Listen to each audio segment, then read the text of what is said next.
এই সিরিয়া কালকে বাশার আল আসাদ, আসাদ পরিবার মুক্ত হয়েছে। হ্যাঁ, বিমানে করে পালাইছে। এই সুন্নত তো আমার দেশের উনি শুরু করেছেন, ঠিক কিনা? কোন জালেম, আমরা গত 15 বছর ধরে বলে আসতেছি ওয়াজ মাহফিলগুলোতে যে স্বৈরাচার আর জালেমদের পতন খুব সাংঘাতিক ভাবে হয়। আপনারা খালি বলতেন হুজুর আসবে, তো বুঝলাম কখন আসবে, অধৈর্য হয়ে গিয়েছিলেন। আল্লাহর কোরআনের কথা সত্য, পৃথিবীর কোন জালেম, কোন স্বৈরাচারের সম্মানজনক বিদায় হয় নাই, আল্লাহ বেইজ্জত করে দিয়েছেন সবগুলোকে। এজন্য জুলুম করা যাবে। তা আমি যেখানে ছিলাম সেখানে যাচ্ছি, ওই বলছিলাম আর কি যে হিন্দুস্তানের বিরুদ্ধে যুদ্ধ হবে, এখন ঠান্ডা ধরলে হবে, শীতকে আপনারা ধরতে হবে। কষ্ট হচ্ছে আপনাদের?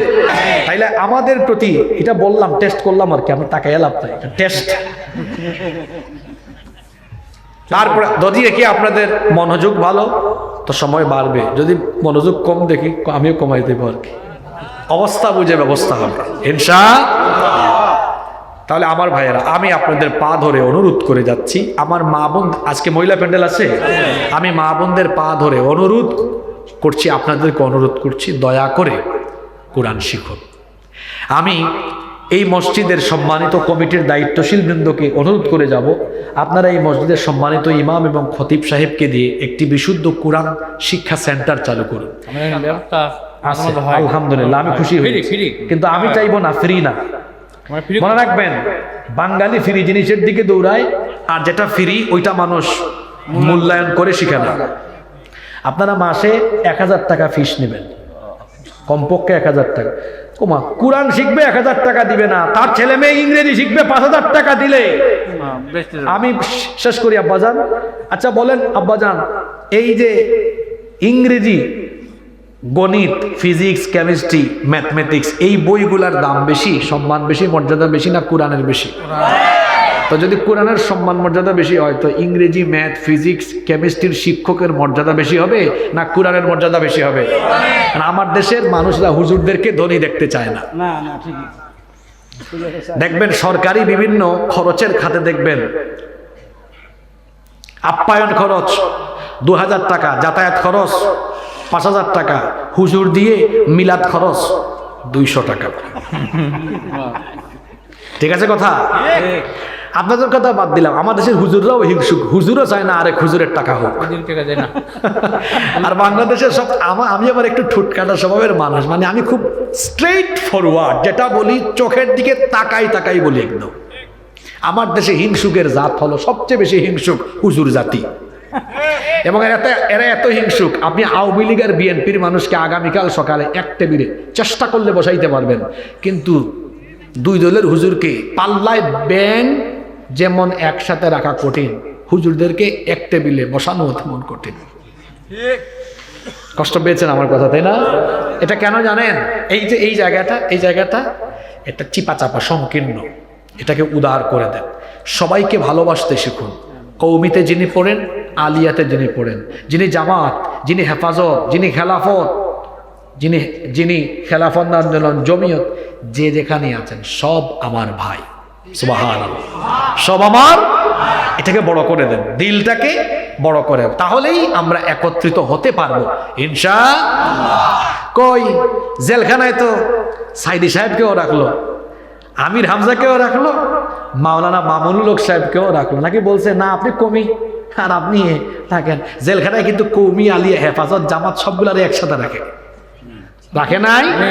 ফেরাউনের দল কি একসাথে রাখে নাই? তো ফেরাউনের দল ঠিকই বুঝে যে কওমি হোক আর আলিয়া হোক, হেফাজত আর হোক আর জামাত হোক, সবাই কিন্তু এক জিনিস, ইসলামপন্থী, ঠিক কিনা? ওদের ভাষায় এরা মৌলবাদী, এরা জঙ্গিবাদী। আমাদের দুশ্মনরা আমাদেরকে ঠিকই আইডেন্টিফাই করে, কিন্তু দুঃখ হলো আমরা তাদেরকে চিনতে পারলাম না।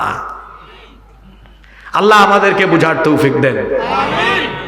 আমি অনুরোধ করে যাব, আপনারা নিয়মিত একটা কোরআন শিক্ষা সেন্টার চালু করবেন, আর ফ্রি না, 1000 টাকা করে ফিস নেবেন। হ্যাঁ, যার সমস্যা আছে তার থেকেও নেবেন, বলবেন তুমি 500 টাকা দাও। আরো সমস্যা আছে 100 টাকা দাও। আচ্ছা, যার আর্থিক সমস্যা আছে সে কি শিখবে না? সে শিখবে, অবশ্যই শিখবে, কিন্তু তাকে কিছু না কিছু দিতে হবে। কেন? তাইলে তার মূল্য থাকবে। দেখবেন যারা মেডিকেল সায়েন্সে পড়ে, আচ্ছা এখানে ছাত্ররা আসেন না? বলেন সায়েন্সের স্টুডেন্টরা বেশি পড়ে না আর্টসের স্টুডেন্টরা বেশি পড়ে? সায়েন্সে খরচ বেশি না আর্টসে খরচ বেশি?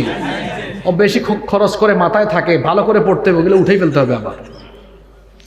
তো কোরআন শিক্ষা করে তো শুধু দুনিয়া পাবেন না, দুনিয়ার সাথে সাথে আখিরাতের জান্নাতও পেয়ে যাবেন। সুবহানাল্লাহ। একটু খরচ করবেন।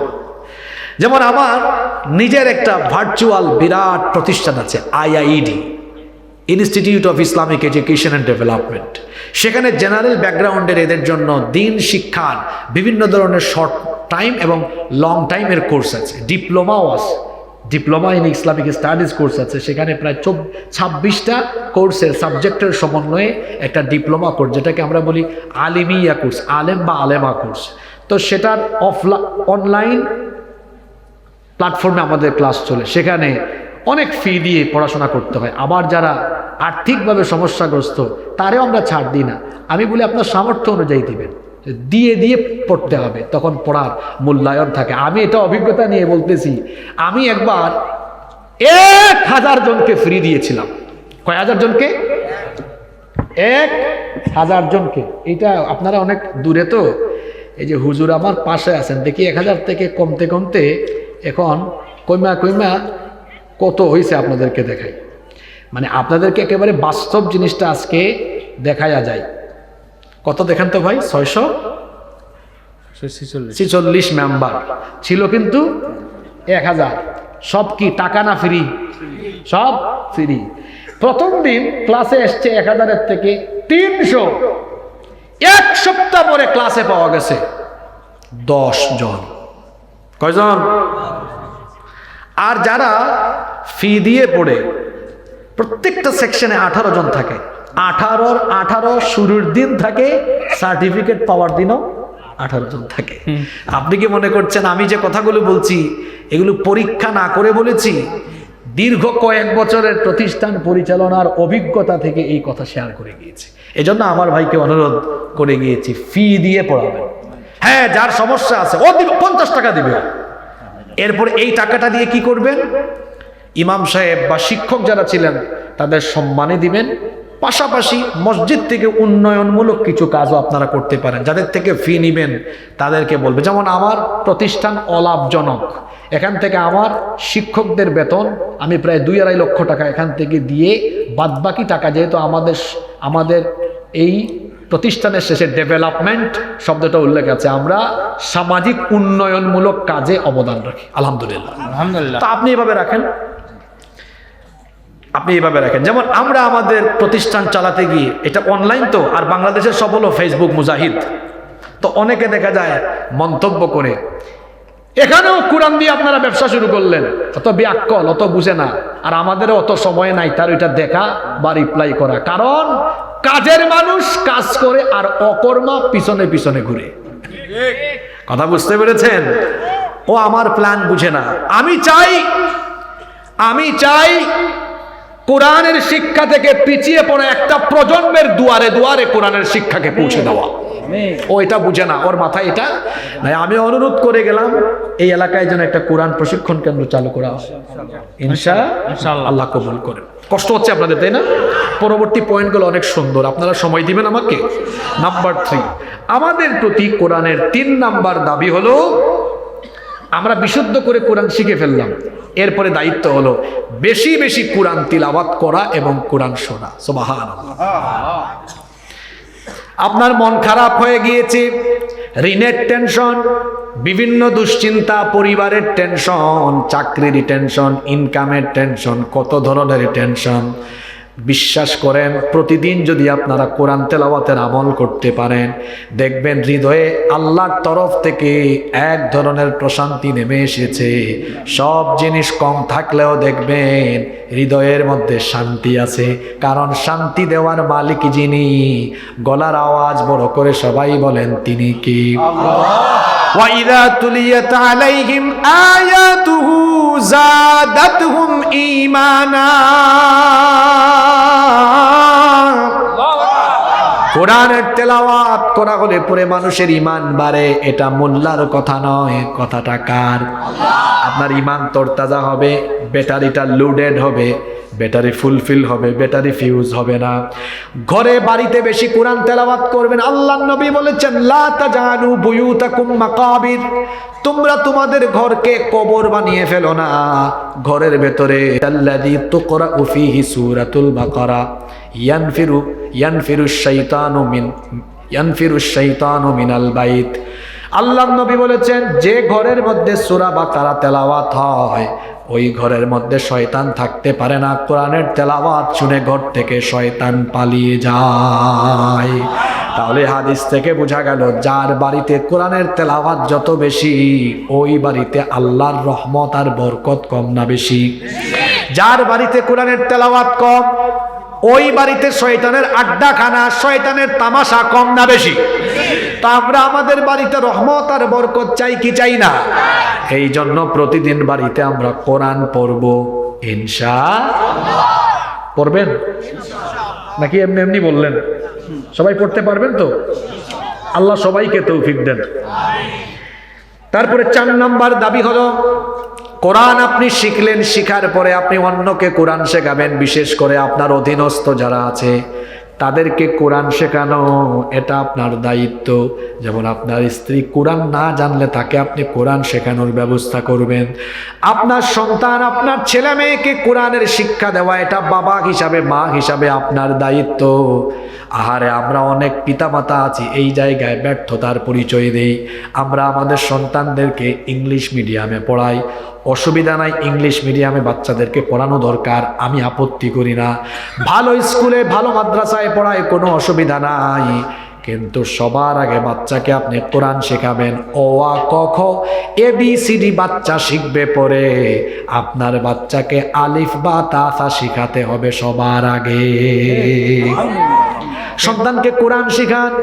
চোখের সামনে যদি আপনার সন্তান সুন্দর তিলাওয়াত করে, আপনি বাড়িতে ঢুকলেন আর শুনলেন 6 বছরের ছেলে, 7-8 বছরের ছেলে মেয়ে, আপনি বাড়িতে ঢুকে শুনলেন তার রুমে তেলাওয়াত করছে, বিসমিল্লাহির রহমানির রহিম, ইয়াসিন ওয়াল কুরআনিল হাকিম, ইন্নাকা লামিনাল মুরসালিন আলা সিরাতিম মুস্তাকিম, তানজিলাল আজিজির রহিম, লিতুনযিরা কওমান মা উনযিরা আবাউহুম ফাহুম গাফিলুন। বাড়িতে শুনছেন আর ছেলে পড়ছে, মেয়ে পড়ছে, বলেন একটু ভেবে চিন্তে বলেন কেমন লাগবে? হ্যাঁ, কেমন লাগবে? কেমন লাগবে? আল্লাহর কসম, আপনার কলিজাটা ঠান্ডা হয়ে যাবে। আমার একটা মেয়ে আছে, খুব ছোট্ট, 9 মাস। তো কালকে বাসা থেকে ভিডিও পাঠিয়েছে, ও আল্লাহ আল্লাহ জপতে পারে, এটা পড়ছে। তো ও 3-4 বার এটা পড়ছে। আমি বাপ হিসাবে শোনার পরে আমি যে কি খুশি হয়েছি, এটা আপনাদেরকে কোনো কিছু দিয়ে বুঝাইতেও পারবো না। তা আমি চিন্তা করলাম যে আমার বাচ্চার আল্লাহ আল্লাহ শব্দ শুনে যদি আমার এত মজা লাগে, তাহলে এই বাচ্চা যদি হাফেজ হয়, যদি আলেম হয়, তার মা বাবার কত আনন্দ লাগবে। সুবহানাল্লাহ। আপনারা কি চান না আপনাদের ছেলে মেয়েগুলো এমন হোক? আচ্ছা বাবা বলেন তো, আপনার ছেলে আগামী রমজান মাসে তারাবিতে ইমাম দাঁড়িয়েছে, প্রথম দিন শুরু করেছে, আলিফ লাম মিম যালিকাল কিতাবু লা রাইবা ফীহি হুদাল লিল মুত্তাকিন। আর শেষ তারাবিতে কি বলেছে, আল্লাযী ইউওয়াসওয়িসু ফী সুদুরিন নাসি মিনাল জিন্নাতি ওয়ান নাস। সারা মাসে কোরআন তেলাওয়াত করেছে, মানুষকে কোরআন শুনে আছে। আর সেই মসজিদে ছেলের পেছনে আপনি মুক্তাদি হয়ে ছেলের কাছ থেকে কোরআন পুরোটা শুনেছেন। একটা জান্নাতের সুখ বাপের জন্য আর কি হতে পারে? কি হতে পারে? কি হতে পারে বলে? আপনার ছেলে আপনাকে 100 কোটি টাকা উপার্জন করে হাতে দিলেও এত আনন্দ লাগবে না সে যদি আপনার এরকম কোরআন শোনাইতে পারে যতটা আনন্দ লাগবে। এরকম সন্তানগুলো হোক, আপনারা চান না? আপনার প্রতি কোরআনের 4 নম্বর দাবি হলো, আপনার অধীনস্থদেরকে কোরআন আপনি শিক্ষা দিবেন, না দিলে আপনি দায়ী। এই বাচ্চা কিয়ামতে বলবে, আমার দিকে তাকান, এই বাচ্চা বলবে, আল্লাহ আমার বাপ আমাকে ইংরেজি শিখিয়েছে, বাংলা শিখিয়েছে, কোরআন শিখায় নাই, আমার বাপকে আমার সামনে আনেন। আল্লাহ বলবেন, তোমার বাপ মাকে আজকে তুমি কি করবে? বলবে, আমি শুধু অপমান নয়, চূড়ান্ত অপমান করব। নাজআলহুমা তাহতা আকদামিনা লিয়াকুনা মিনাল আসফালিন। আমি আমার বাপ মায়ের বুকের উপরে উঠে তাদের বুকের উপরে পাড়া দিয়ে পদদলিত করে জাহান্নামে যাব। চিন্তা করুন তো, বাপ হিসাবে, মা হিসাবে কতটা ব্যর্থ আপনি। যদি বাচ্চাকে কোরআন শিখাতে না পারেন, যদি বাচ্চাকে কোরআন না শিখাতে পারেন, আপনার ছেলে আর মেয়ে এইভাবে আপনাকে অভিযুক্ত করবে, দায়ী করে আল্লাহর আদালতে মামলা করে আটকায় দিবে। আর যদি আপনি বাচ্চাটারে কোরআন শিখায় যেতে পারেন, আলেম বানায় যেতে পারেন, আপনি কিয়ামতের দিন আটকে যাবেন। কিন্তু একজন হাফেজ, একজন আলেম কিন্তু সে জান্নাতি হলে তার পরিবারের কমপক্ষে 10 জনের জন্য সাফায়াত করতে, সে বলবে, আল্লাহ আমারে জান্নাত দিয়েছেন, আমার বাপকে আপনি আটকাবেন কেন? আমার মাকে আপনি আটকাবেন কেন? আমি আজকে আপনার দরবারে আমার বাপের জন্য, মায়ের জন্য জান্নাতের সুপারিশ করছি। আল্লাহ বলবেন, ফেরেশতারা এর বাপ মাকে ছেড়ে দে, জান্নাতে ঢুকানোর আগে উলবিসা ওয়ালিদাহু তাজান ইয়াউমাল কিয়ামাহ। এই হাফেজ, এই আলেম, কোরআনওয়ালা সন্তানের এই বাপ মার মাথার মধ্যে নূরের মুকুট পরিধান করিয়ে দাও। আখিরাতে সম্মান আছে, আর দুনিয়ায় বুঝি নাই? দুনিয়ায় বুঝি নাই? আমার বাবা নাই, ইন্তেকাল করেছেন, আল্লাহ তাকে ক্ষমা করুন। তিনি যদি আজকে বেঁচে থাকতেন আর তিনি যদি দেখতেন তার ছেলে বগুড়ায় গিয়ে মানুষকে কোরআন শোনাচ্ছে, তা আমার আব্বার খারাপ লাগতো না ভালো লাগতো? দুনিয়াতেও সম্মান, আখিরাতেও। আমাদের উপরে কোরআনের 4 নাম্বার দাবি, আমার অধীনস্থদেরকে আমি অবশ্যই কোরআন শিক্ষার ব্যবস্থা করব। রাজি আছেন? মিলান দেখেন তো কয়টা পূরণ করছেন। নাম্বার 5, আলহামদুলিল্লাহ, আমি গত 7-8 বছর ধরে বগুড়াতে যতবার আসছি কথা বলছি, কোনোদিন আমার খারাপ লাগে নাই। বগুড়ার মানুষ ধরলে ছাড়ে না, আলহামদুলিল্লাহ। আল্লাহ ভালোবাসা কবুল করেন। 5 নাম্বার দাবি হলো, যতটুকু পারেন আপনি কোরআন যথাসাধ্য মুখস্থ করবেন। সবাইকে হাফেজ হতে হবে বিষয়টা এমন নয়। যেমন আরব দেশগুলোতে এমন আছে, তারা তাদের কারিকুলামে কোরআনের কিছু অংশ, নির্ধারিত অংশ হিফজ করা বাধ্যতামূলক করেছে। আমার দিকে তাকান তো বাবারা, ভাইয়েরা, যদি আমার দেশের শিক্ষা এমন হতো, এমন হলে কেমন হতো একটু শুনেন। এই যে স্কুল, কলেজ, মাদ্রাসা না থেকে যদি একমুখী শিক্ষা হতো, কিরকম? আমার দেশের শিক্ষা প্রতিষ্ঠানে ইংরেজি, বাংলা, সমাজ বিজ্ঞান, অর্থনীতি, পৌরনীতি, আইসিটি সব থাকবে। তার সাথে প্রত্যেক ক্লাসে কোরআন থাকবে, হাদিস থাকবে, ফিকহ থাকবে, আরবি থাকবে, এর সাথে কোরআনের একটা সিলেবাস। আমার দিকে থাকান, প্লে নার্সারি বাদ দিলাম, ওদেরকে আমরা দিন আদব কায়দা শিখালাম, আদব কায়দা শিখালাম। মানুষকে দেখলে সালাম দিতে হয়, তারপরে ভাত খাওয়ার সময় বিসমিল্লাহি আলা বারাকাতিল্লাহ, ঘর থেকে বেরোলে বিসমিল্লাহ, বিসমিল্লাহি তাওয়াক্কালতু আলাল্লাহ পড়তে হয়। আদব কায়দা, দোয়া দুরূদ শিখালেন। আর ক্লাস 1 থেকে 1, এই যে তাকান, 1, 2 এই 2 ক্লাসে তাজবিদ সহ বিশুদ্ধ কোরআন শেখালেন। ক্লাস 1-এ নাজেরা কায়দা পড়ান, নাজেরা পড়ান। ক্লাস 2-তে বিশুদ্ধ কোরআন শেখান। ক্লাস 1 শেষ, 2 শেষ। ক্লাস 3, 4, 5, 6, 7, 8, 9, 10, 8টা ক্লাস। কয়টা ক্লাস? 8টা ক্লাস। 8টা ক্লাসে প্রত্যেক বছর 3 পারা সিলেবাসে ঢোকান, যে 3 পারা তোমাকে মুখস্থ করতেই হবে। 3 পারা সমান হাফেজে কোরআনে কত পৃষ্ঠা? 3 পারায় 60 পৃষ্ঠা না? 3 বিশে 60। আচ্ছা, একটা ছাত্র 60 পৃষ্ঠায় 1 বছরে মুখস্থ করা ব্যাপার? এটা ব্যাপার বলেন? হ্যাঁ, 60 পৃষ্ঠা 365 দিন, অত ডেইলি 1-2 লাইন করে পড়লো, বউ তাকে শেষ হবে। তাহলে দেখেন, প্রতি বছরে 3 পারা, এটা আমার প্রণীত সিলেবাস। আমি কিছু শিক্ষা প্রতিষ্ঠান বাংলাদেশে তৈরি করার প্ল্যান নিয়েছি। আমার চিন্তা হচ্ছে ডাক্তার হবে, হাফেজ ডাক্তার, ইঞ্জিনিয়ার হবে, হাফেজ ইঞ্জিনিয়ার, ব্যারিস্টার হবে, হাফেজ ব্যারিস্টার, ব্যারিস্টার আর ইংরেজিতে কোর্টে দাঁড়িয়ে মহামান্য আদালতকে ইংরেজিতে যেমন হেয়ারিং এ তার হেয়ারিং শোনাবে, পাশাপাশি মাঝে মাঝে কুরআন হাদিসের উদ্ধৃতি দিবে। আমিন। এরকম। তাইলে ক্লাস 10 পর্যন্ত 3 আটা কত পারা? 3 আটে বলেন না বাবারা, বলেন কত? তো বাকি আছে আর কয় পারা? ইন্টার ফার্স্ট ইয়ারে আরো 3, সেকেন্ড ইয়ারে আরো 3, কত হইল? অনার্সে আর মাস্টার্সে তার কাজ হলো সে তার নির্ধারিত সাবজেক্টের উপরে অনার্স মাস্টার্স করবে আর দাউরা হবে, দাউরা। আপনারা আমাকে বলেন, এরকম প্ল্যান ওয়াইজ চললে কোরআন মুখস্থ করা কি কঠিন? আপনাদের পুঁজি কি? আপনাদের পুঁজি হলো আলাম তারা কাইফা ফাআলা রাব্বুকা বিআসহাবিল ফিল, এই সূরা থেকে কুল আউযু বিরাব্বিন নাস, এই 10টা, এর বাইরে আর কিছু। কেন? আল্লাহ যদি কিয়ামতে জিজ্ঞেস করেন এত লম্বা হায়াত দিলাম আর পারো নাই?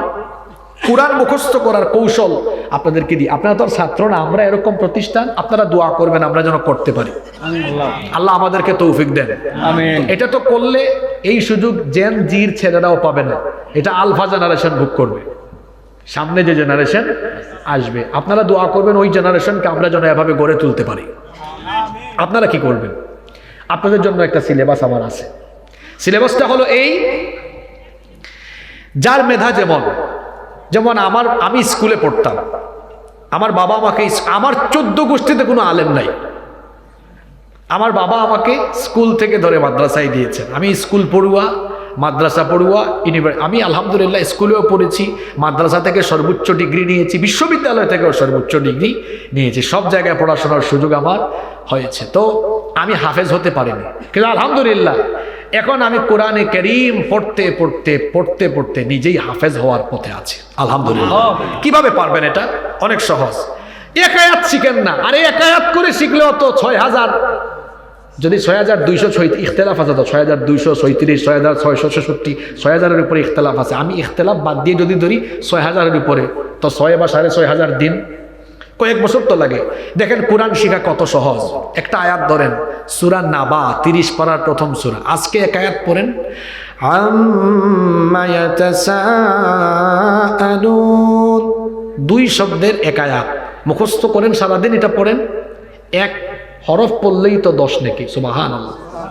আগামীকাল আর এক আয়াত পড়েন, আনিন নাবাইল আযীম, 3 নাম্বার দিন আর এক আয়াত পড়েন, আল্লাযী হুম ফীহি মুখতালিফুন, 4 নাম্বার দিন আর এক আয়াত, কাল্লা সায়ালামুন, 5 নাম্বার দিন, সুম্মা কাল্লা সায়ালামুন। কয় আয়াত হইল? আমার এখন 1 রাকাতের পুঁজি হয়ে গেছে আলহামদুলিল্লাহ। কোরআন মুখস্থ করে কোরআন ধরে রাখার কৌশল কি? যা মুখস্থ করবেন তার নামাজে অ্যাপ্লাই করবেন। 5 নাম্বার দিনই আপনি শুরু করেন, আম্মা ইয়াতাসাআলুনা আনিন নাবাইল আযীমিল্লাযী হুম ফীহি মুখতালিফুন কাল্লা সায়ালামুনা সুম্মা কাল্লা সায়ালামুন। আল্লাহু আকবার। 1 রাকাত হয়ে গেছে না? হয়ে গেছে কিনা? এই রকম কোরআন একদিন এক আয়াত করে পড়লো, আপনাদের পুঁজির ভান্ডার 10 সূরায় সীমাবদ্ধ থাকতো না। এখানে পাওয়া যাইতো হুজুর 5 পারা শেষ, ওইদিকে বলতো হুজুর 6 পারা, ওইদিকে বলতো 10 পারা, ওইদিকে বলতো হুজুর 17 পারা। 2019 সালে আমি সৌদি আরবের এই জিদ্দা থেকে মক্কায় যাচ্ছি, এক ইয়ামেনি ড্রাইভার, ও তিলাওয়াত করছে 15 পারা থেকে। আমি বললাম, হাল আনতা হাফিজুল কোরআন, এত সুন্দর তেলাওয়াত, আপনি ড্রাইভার মানুষ, আপনি কি হাফেজে কোরআন নাকি? কয় না হুজুর, হাফেজে কোরআন না, তবে অর্ধেকের বেশি মুখস্থ করে ফেলেছে। ও পারলে ড্রাইভার মানুষ, আমরা কি পারবো না? আমার বাংলাদেশিদের মেধা বেশি, এটা চাপাবাজি নয় তো। দেখেন না প্রতি বছর আন্তর্জাতিক হিফজুল কোরআন প্রতিযোগিতায় সব দেশের প্রতিযোগীরা পিছনে, বাংলাদেশিরা সামনে, সুবহানাল্লাহ। বিশ্বাস করেন আপনারা অনেক, আর উত্তরবঙ্গের মানুষ বেশি মেধাবী, কারণ এখানে ভেজাল কিছুই নেই।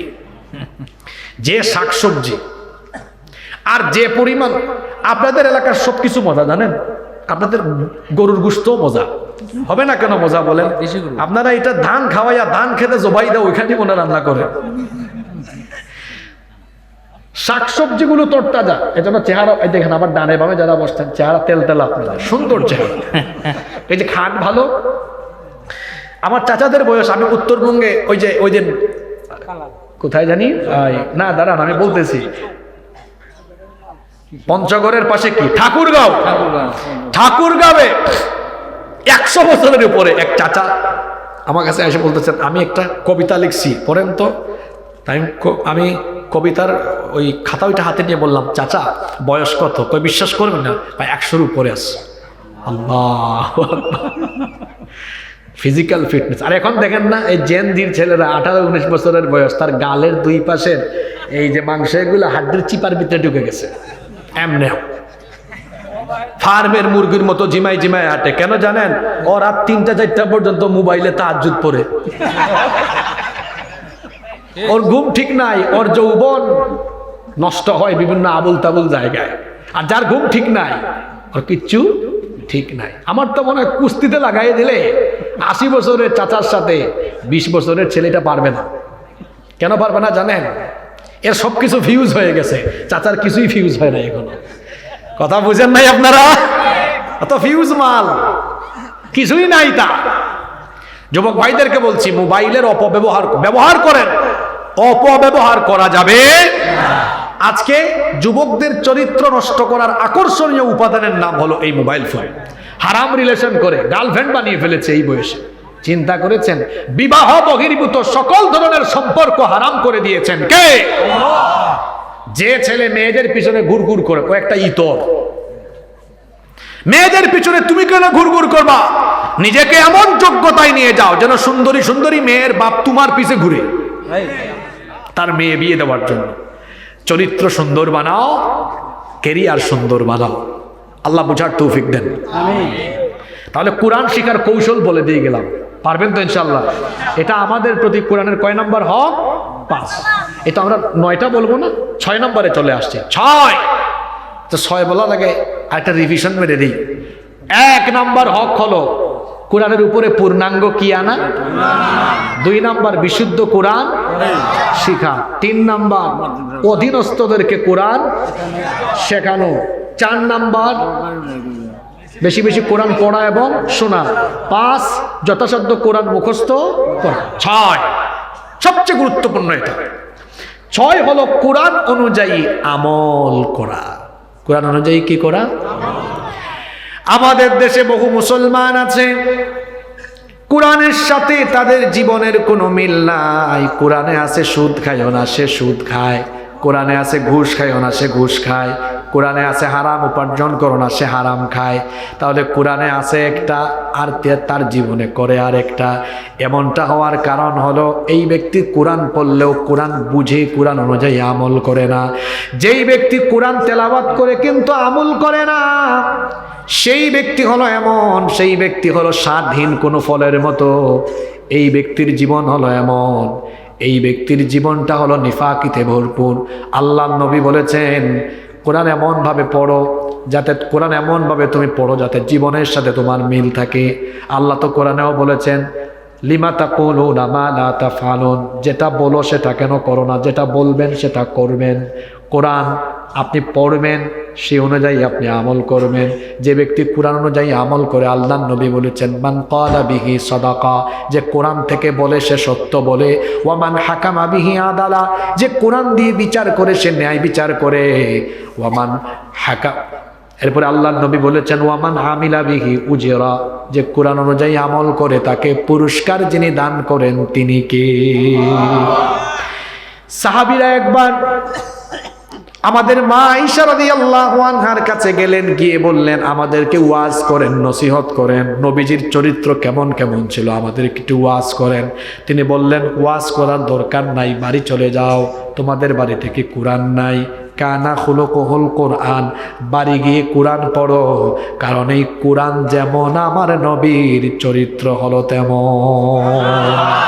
কোরআন ছিল যেমন, রসুল ছিলেন। তাহলে কোরআন অনুযায়ী আমল করতে হলে কোরআন কি করতে হবে? পড়তে হবে। এবং কোরআন অনুযায়ী আমল করতে হলে তো কোরআন একবার শেষ করতে হবে, তাই না? এই যে এটা হলো প্রিন্টেড কোরআন, আর আমার রসুল ছিলেন প্র্যাকটিক্যাল কোরআন। সুবহানাল্লাহ, প্র্যাকটিক্যাল জীবন্ত কোরআন। তা আমি আপনি যদি এভাবে নিজেদের জীবনে কোরআনের প্রয়োগ করতে চাই, তাহলে তো অন্তত কোরআন একবার হইলেও তো শুরু থেকে শেষ পর্যন্ত পড়া দরকার না? পড়ছেন না? পড়েন নাই। কেন পড়েন নাই? একটা ভয়, হুজুর দেখছেন আপনার হাতে এটা কত বড় জিনিস, এটা কেমনে পড়তাম? দেখবেন পরিকল্পনা নিলে বড় জিনিস। আচ্ছা, আপনাদের বগুড়া শহরে যে বড় বড় বিল্ডিং এর কাজ কি কন্ট্রাক্টর, ঠিকাদার, মিস্ত্রি আইসাই শুরু করে, না তার আগে ইঞ্জিনিয়ার প্ল্যান বানায়? ইঞ্জিনিয়ার প্ল্যান বানায় যে এইটা কত স্কোয়ার ফিটের হবে, কোন রুমের সাইজ কত হবে, ভীম কেমন হবে, তারপর পাইলিংটা কেমন হবে, পিকাশ পাইল হবে না একেবারে আপনার পাইলিংয়ের তো অনেকগুলো ধরন আছে, তারপরে কোন দিকে ডাইনিং রুম, কোন দিকে ড্রয়িং রুম, কোন দিকে কিচেন, কোন দিকে আগে একটা কি করে প্ল্যান করে, ডিজাইন করে, ড্রয়িং করে, এটা পাস করে তারপরে কাজ আরম্ভ করে। এই যে এত বড় কোরআন দেখেই ভয় পাচ্ছেন, আগে একটা প্ল্যান পাস করেন না, দেখবেন কত সহজ। একটা প্ল্যান দিয়ে দিই, কত সহজ। চলেন আমার দিকে তাকান। প্রতিদিন যদি কোরআনের 5 আয়াত পড়েন, কয় আয়াত? অর্থ সহ পড়বেন, এটা থেকে না, এইটা দিয়ে পড়লে আপনি বুঝবেন না। আমি 5টা তফসিরের নাম বলি, এগুলো বাজারে বাংলা পাওয়া যায়। তাফহিমুল কোরআন, তাফসির ফি জিলালিল কোরআন, তাফসিরে জালালাইন, মারিফুল কোরআন, তাফসির ইবনে কাসির, এগুলো বাংলা অনুবাদ করা আছে। 2,500-3,000 টাকা হইলে এক সেট তাফসির কিনে বাড়িতে রাখতে পারবেন। প্রতিদিন 5 আয়াত অর্থ, আর নিচে দেখবেন টিকা সহ ব্যাখ্যা লেখা আছে। 5 আয়াত পড়তে সময় লাগবে 15 থেকে 20 মিনিট। 5 আয়াত করে প্রতিদিন পড়লে পুরা কোরআন পড়তে সময় লাগবে 4 বছর। ক্যালকুলেটরে হিসাব মিলায় বলতেছে, কয় বছর? 5-এর জায়গায় যদি ডেইলি 10 আয়াত করে পড়েন সময় লাগবে। কেউ যদি 10-এর জায়গায় 20 পড়তে পারেন সময় লাগবে। দেখছেন কত সুন্দর পরিকল্পনা? হ্যাঁ, এই পরিকল্পনা যদি নেন, আগামী বছর যদি এই মাহফিল হয়, আগামী বছরের আগে এখানে বহু শ্রোতা থাকবে যারা একবার কোরআন পড়েছে। আমার দেশে বহু বক্তা আছে যারা এখনো পুরা কোরআন না 1/3ও অর্থ পড়তে পারে নাই। অনেকে তো আছে দেখা দেখি এখন নেমে গেছে, দেখা দেখি নেমে গিয়েছে। ওই যে বললাম, আমরা একাডেমিক লাইন থেকে উঠে আসা মানুষ, অনার্স মাস্টার শেষ করে তফসিরের উপর পড়াশোনা করে তারপর কোরআনের ছাত্র হয়ে মানুষের সামনে একটু কোরআন বলার চেষ্টা করি। এখন অনেকে আছে মুশন ফুসন করে আইসাই নেমে যায় না। আমরা আসছি কিভাবে? আমার জীবনে প্রথম আমি বক্তৃতা করেছি ছাত্র থাকাকালীন জুমার নামাজে, আর ছাত্র জীবনে মানুষ বয়ানে দিত আসরের টাইমে। তারপরে একটু প্রমোশন হয়েছে, যখন মাস্টার শেষ হইল দেখলাম মানুষ একটু মাগরিবের টাইমে দেয়। তো মাগরিবের টাইমে দেওয়ার পরে কিছুদিন পরে মানুষ আর একটু প্রমোশন দিচ্ছে, কয় না এরা এসার পরে দাও। তো এসার পরে করতে করতে কিছুদিন পর আরেকটু প্রমোশন, কয় না এরা রাতে মূল টাইমে দাও। তো এভাবে আপনি উঠে আসবেন, এভাবে আপনি উঠে আসবেন। উস্তাদদের দোয়া নিবেন, উস্তাদদের সুহবতে চিরকাল থাকবেন। মনে রাখবেন, মুরব্বী যার নাই, উস্তাদদের সোহবত যার নাই, এই ব্যক্তি যে কোনো সময় পথভ্রষ্ট হয়ে যেতে। তো বলছিলাম কুরআন অনুযায়ী আমলের কথা। আমল করতে হলে তো পড়তে হবে, আমাদের পড়ালেখা বাড়াতে হবে। একটা সিলেবাস দিয়ে গেলাম, দেখি তো কে মনে রাখছেন। প্রতিদিন 5 আয়াত করে পড়লে কয় বছর? 10 আয়াত করে পড়লে, 20 আয়াত করে পড়লে। নাও টেক ইউর ডিসিশন, আপনি সিদ্ধান্ত নেন আপনি কয় আয়াত পড়বেন। 20 আয়াত করে পড়তে পারবেন? আচ্ছা, আবেগে হাত তোলার দরকার নাই।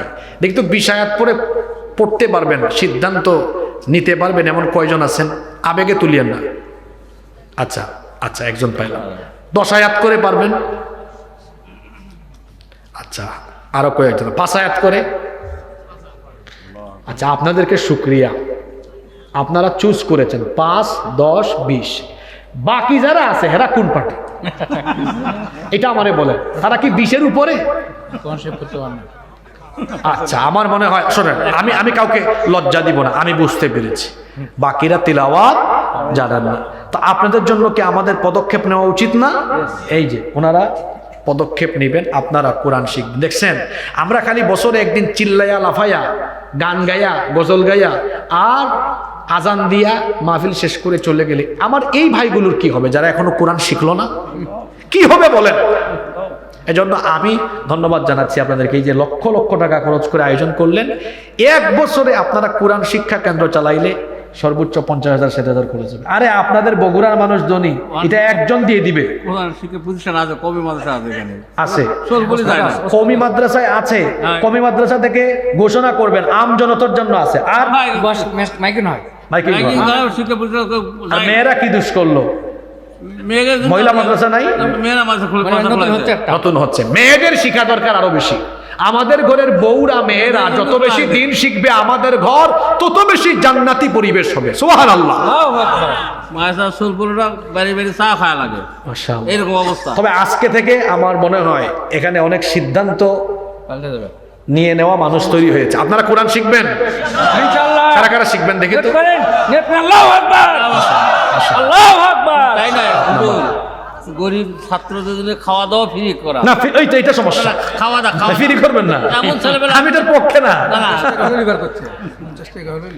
আমার সাথে অনেকে দ্বিমত হবে। আমি ফ্রির পক্ষে না, বাঙালি ফ্রি পাইলে ওইটা আর শুধু এতিমদেরকে ফ্রি দেওয়া যায়। আমার কাজিন আলহামদুলিল্লাহ তিনি সম্পদশালী মানুষ, নিজের টাকায় নিজের জায়গায় তিনি বহুতল ভবন মাদ্রাসা করে পয়সা দিয়ে, মানে টাকা দিয়ে দিয়ে গরিব মানুষের ছেলে মেয়েদেরকে মানে টাকা দিছে না, তোমরা আসলে দৈনিক 50 টাকা 100 টাকা দিও। মানে এই লোকের টাকা রাখার জায়গা নাই, তো আলেম ওলামারা পরামর্শ দিয়েছেন সে আনে। এবছর তার মাদ্রাসার পুরস্কার বিতরণীতে আমাকে নিয়ে গেছে কিছুদিন আগে।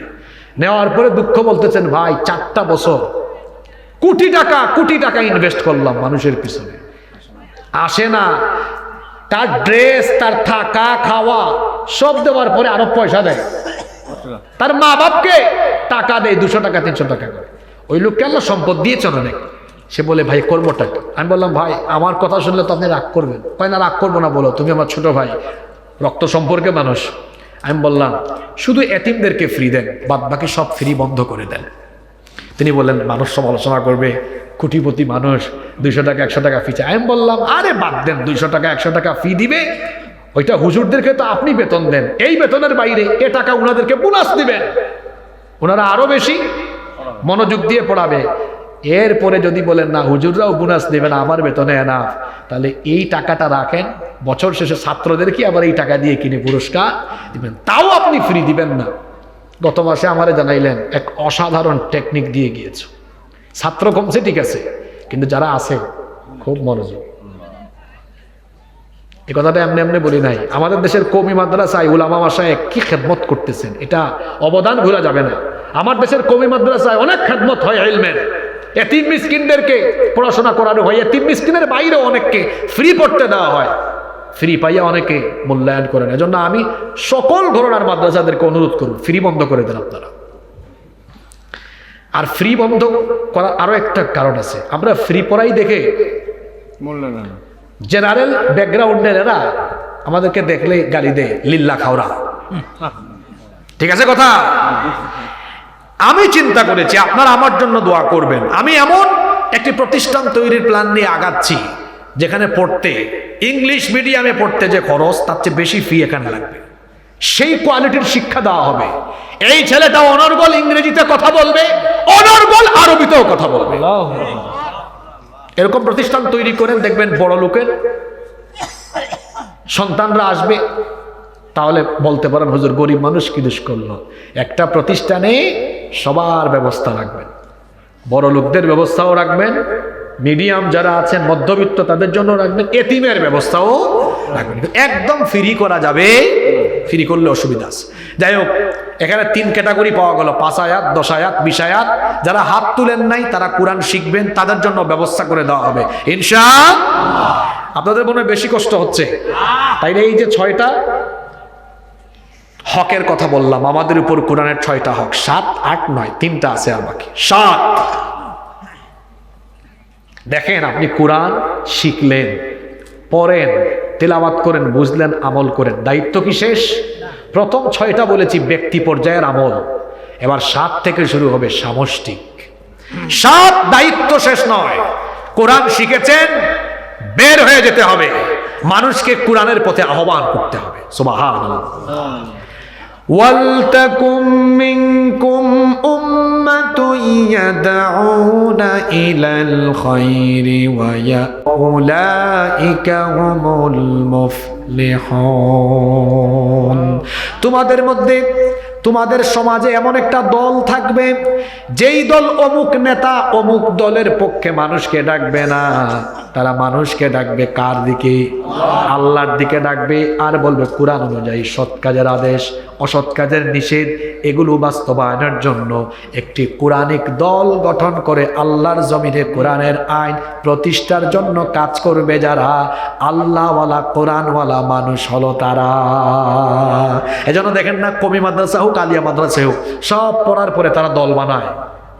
আমরা এই দল, তাবলিগ আছে, হেফাজত আছে, কেউ আছে মানুষকে ইসলাহ করে, তাবলিগ ইসলাহ করছে, তাজকিয়ার কাজ করছে, জামাত, হেফাজত, চরমুনাই বিভিন্ন দল আছে, তারা রাজনৈতিকভাবে ইসলাহের কাজ করে আল্লাহর আইন প্রতিষ্ঠার কাজ করছে। তাহলে বোঝা গেল কোরআন শিখলেই দায়িত্ব শেষ না, এবার এই কোরআন সমাজে রাষ্ট্রে প্রতিষ্ঠার জন্য কাজ করা আপনার জন্য ফরজ। আপনি কি করছেন? আমার ভাই, তোমার ভাই, অমুক ভাই, তমুক ভাই। আর যারা কোরআনওয়ালা তারা বলে নারায়ে তাকবীর। স্লোগানের পার্থক্য দেখছেন? যারা কোরআনওয়ালা তারা কোনো ব্যক্তির চামচা নয়, কোনো নেতার চামচা নয়। কোরআনের দলের বাইরে যারাই আছে দেখবেন ওখানে নেতা আছে, চামচাও আছে। যুবকদেরকে বলে যায়, আপনার এই যৌবন আর তারুণ্য কারো চামচামিতে ব্যয় করবেন না। এই যৌবন কারো চামচামের জন্য দেওয়া হয় নাই, এই যৌবন দেওয়া হয়েছে আলেমুল আমাদের সাথে থেকে আল্লাহর জমিনে আল্লাহর কোরআনের রাজ কায়েম করার জন্য। যুবক ভাইরা আলেমদের সাথে আছেন না নাই? আল্লাহ কবুল করে। 8 নাম্বার, কষ্ট হচ্ছে নাকি আপনাদের? 8 নাম্বার হলো কোরআন অনুযায়ী সমাজ রাষ্ট্র পরিচালনা করা। আমার মসজিদে মাদ্রাসায় কোরআন থাকবে, এরকম যদি পার্লামেন্টের সেক্রেটারিয়েটে কোরআন থাকতো, যদি এমন হতো সৎলোকরা শাসন করতো। আল্লাহর আইন আছে, সৎলোকের শাসন আছে। সেখানে দেখা যাচ্ছে পার্লামেন্ট মেম্বার তিনি অত্যন্ত সৎ মানুষ, চুরি করে না, ডাকাতি করে না, জনকল্যাণে নিজেকে নিবেদিত করে, আর দেশের মধ্যে কোরআনের আইন কায়েম হয়ে গিয়েছে। এই সমাজে কোনো অশান্তি থাকবে না। তাইলে কোরআনকে এই পর্যায়ে নিয়ে যাওয়া, এটা কি আমাদের দায়িত্ব নয়? এটা কি আমাদের দায়িত্ব নয়? এটা আমাদের দায়িত্ব। 9 নম্বর হক হলো আজীবন এই কোরআনের সাথে লেগে থাকা। আজীবন কোরআনের সাথে। এই 9টা দাবি যারা পূরণ করবে, কোরআন কিয়ামতের ময়দানে ওই ব্যক্তির পক্ষে দাঁড়িয়ে আল্লাহর সাথে ঝগড়া করবে ততক্ষণ, লোকটাকে আল্লাহ মাফ করে দিয়ে জান্নাতে দিবেন না যতক্ষণ। সুবহানাল্লাহ। তাইলে এবার বলেন তো, আজকে তাফসীরুল কোরআন মাহফিলে এসে, কোরআন মাহফিলে এসে মানুষের উপর, আমাদের উপর কোরআনের দাবিগুলো জেনেছি। আমাদের উপরে কোরআনের দাবি কয়টা? জোরে বলেন, কয়টা? এখন আমি প্রশ্ন করি, যদি এখানে এমন কাউকে আমি পাই 100 ভাগ উত্তর দিয়েছে, তারা আমি পুরস্কার দিয়ে যাব। দেখি এমন কে আছে যে সবগুলোর উত্তর দিতে পারে। কোরআনের দাবি বলেছি কয়টা? 1 নাম্বার পরিপূর্ণ, 2 নাম্বার, 3 নাম্বার। আচ্ছা, 2 নাম্বার পয়েন্টে যে বললাম বিশুদ্ধ করে কোরআন শেখা, বিশুদ্ধ করে কোরআন না শেখার শাস্তি কয়টা? 1 নাম্বার।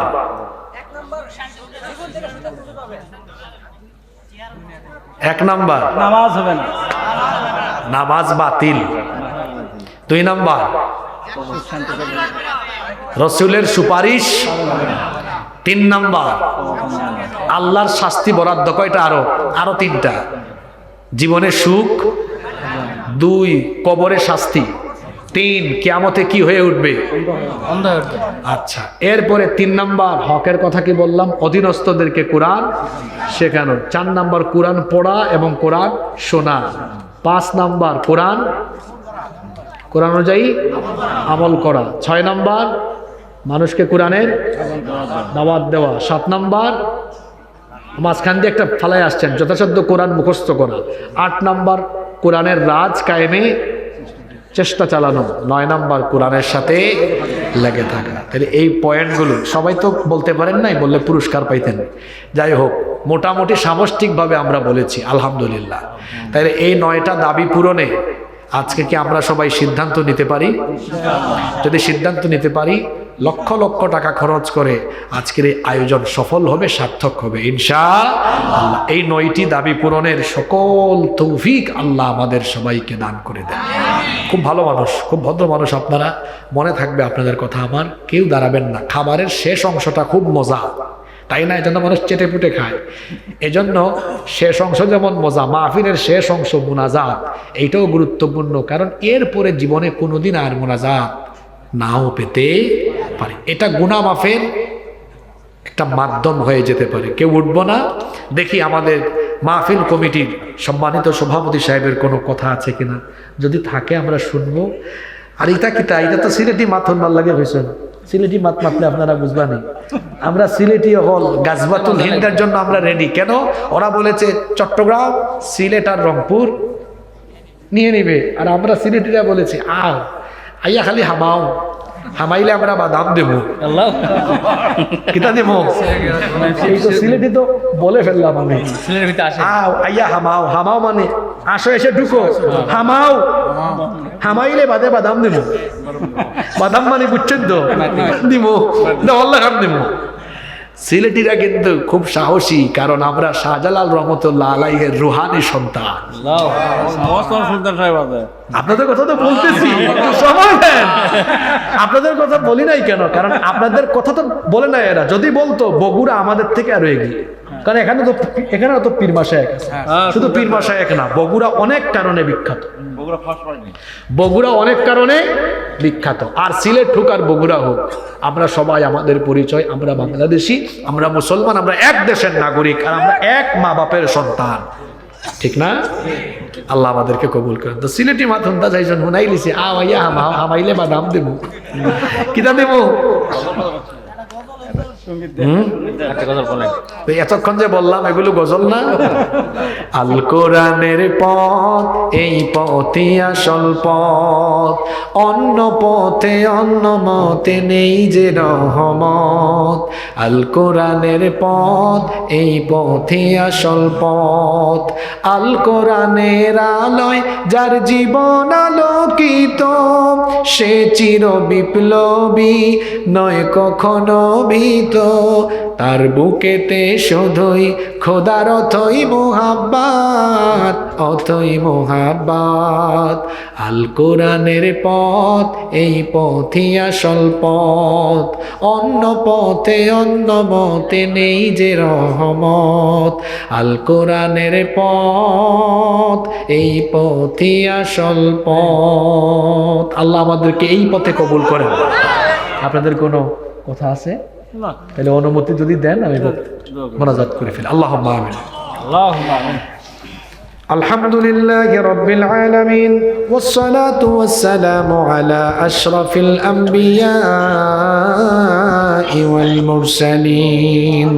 রব্বানা যালামনা আনফুসানা ওয়া ইন লাম তাগফির লানা ওয়া তারহামনা লানাকুনান্না মিনাল খাসিরিন। ربنا لا تزغ قلوبنا بعد إذ هديتنا وهب لنا من لدنك رحمة إنك أنت الوهاب رب العالمين। ওগো আমাদের মালিক, ওগো আমাদের রব, গভীর রাত পর্যন্ত কোরআনে কারীম থেকে আলোচনা করলাম এবং শুনলাম। আমরা যারা আলোচনা করেছি আমরা মানুষ, কথা বলতে গিয়ে মনের অজান্তে যদি কোনো ভুল কথা বলে ফেলি, মানুষের স্মৃতিপট থেকে তুমি তা মুছে দাও। আর যত সত্য সুন্দর কথা বলেছি সেগুলো আমাদের সকলকে বাস্তব জীবনে আমল করার তৌফিক দাও রব্বুল আলামিন। অসংখ্য মুসলমান নরনারী নিয়ে গভীর রাতে তোমার রহমতের আশায় হাত পেতেছি। এত গুনাহ আমরা করেছি, গুনাহের কোনো শেষ নাই রব্বুল আলামিন। গভীর এই রাতে আমরা তোমার কাছে ভিখারির মতো হাত তুলেছি। আমাদের গুনাহের দিকে না তাকিয়ে তোমার রহমতের দিকে দৃষ্টিপাত করে তোমার গাফফার নামের খাতিরে আমাদের জীবনের ছোট বড় জানা অজানা যত গুনাহ আছে সব গুনাহ তুমি দয়া করে মাফ করে দাও। রব্বুল আলামিন আমাদেরকে 5 ওয়াক্তের নামাজি বানিয়ে দাও। আমাদের সন্তান আমাদের স্ত্রীদেরকে আমাদের জন্য চক্ষু শীতলকারী বানিয়ে দাও। আমাদের পিতামাতাকে মাফ করে দাও। আল্লাহুম্মা গফিরনি ওয়া লিওয়ালিদাইয়া ওয়া কুর রাব্বিরহামহুমা কামা রাব্বায়ানি সগীরা রাব্বিরহামহুমা কামা রাব্বায়ানি সগীরা। রব্বুল আলামিন আমাদের আত্মীয় স্বজন যারা কবরে চলে গিয়েছেন তাদেরকে মাফ করে দাও। রব্বুল আলামিন আমাদের মধ্যে যারা অসুস্থ তাদেরকে শিফা দান করে দাও। ওগো আমাদের মালিক, ওগো আমাদের রব, আমাদের মধ্যে যারা ঋণগ্রস্ত আছেন ঋণ পরিশোধের ব্যবস্থা করে দাও। আমাদের চাকরি বাকরি ব্যবসা বাণিজ্য উপার্জনে বরকত দিয়ে দাও। সকল বালা মুসিবত থেকে আমাদেরকে হেফাজত করো। কুয়াশাচ্ছন্ন এই রাতে রাস্তাঘাটে আমরা এতিমের মতো চলাফেরা করি। রব্বুল আলামিন কুয়াশাচ্ছন্ন এই রাতে তুমি আমাদেরকে রাস্তাঘাটের সকল বালা মুসিবত থেকে হেফাজত করো। রব্বুল আলামিন এই এলাকায় মাদ্রাসা মসজিদ আছে, মাদ্রাসা মসজিদকে কবুল করে নাও। যারা এখানে খেদমত করেন তাদেরকে মাফ করে দাও। রব্বুল আলামিন তাদের ইজ্জত সম্মান বাড়িয়ে দাও। আজকের মাহফিলকে কবুল আর মঞ্জুর করে নাও। এই মাহফিলের সাথে যারা যেভাবে সম্পৃক্ত, টাকা দিয়ে, পয়সা দিয়ে, দান সৎকা করে, মেধা দিয়ে, বুদ্ধি দিয়ে, পরামর্শ দিয়ে যে যেভাবে সহযোগিতা করেছেন তাদের সবাইকে মাফ করে দাও। মাহফিলে আমরা যারা শামিল হয়েছি এই মাহফিলকে কিয়ামতের দিন আমাদের নাজাতের ওসিলা বানিয়ে দিও। রব্বুল আলামিন আমার দেশকে দেশি বিদেশি ষড়যন্ত্র চক্রান্ত থেকে হেফাজত করো। এই দেশের উপরে রহমত বরকত নাজিল করো। আমাদের সবাইকে আমৃত্যু দিনের উপরে অটল অবিচল থাকার তৌফিক দান করো। সাল্লাল্লাহু তাআলা আলা খায়রি খালকিহি মুহাম্মাদিন ওয়া আলিহি ওয়া আসহাবিহি আজমাইন বিফadli সুবহান রাব্বিকা রাব্বিল ইজ্জাতি আম্মা ইয়াসিফুন ওয়া সালামুন আলাল মুরসালিন والحمد لله رب العالمين وجاء الآخر كلامنا عند الموت لا إله إلا الله محمد رسول الله صلى الله عليه وسلم.